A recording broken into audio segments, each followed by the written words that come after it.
எங்க போனாலும் negative positive இருக்குது இல்ல. இந்த லைட்டுக்கு வந்து நெகட்டிவ் பாசிட்டிவ் இருந்தால் தான் எரியும். இதுலேயும் நெகட்டிவ் பாசிட்டிவ் இருந்தால் தான் எரியும். ஒன்று வந்துட்டு தீட்டு குச்சி, இன்னொன்று தீக்குச்சி, இன்னொன்று எண்ணெய். ரெண்டையும் சேர்த்து நமக்கு செலுத்துறது திரி. புரியுதுங்களா? அதுதான் சொன்னாங்க.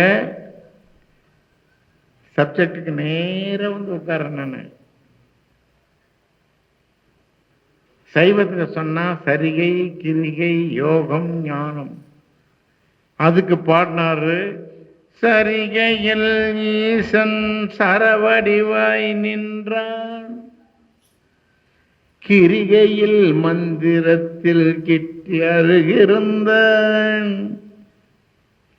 ஊனமில் யோகம் தன்னில் உள்ளொளிவாயே நின்றான், ஞானமதில் நானாகி நான் அருட்பெருஞ்சோதி, அருட்பெருஞ்சோதி தனிப்பெருங்கருணை அருட்பெருஞ்சோதி.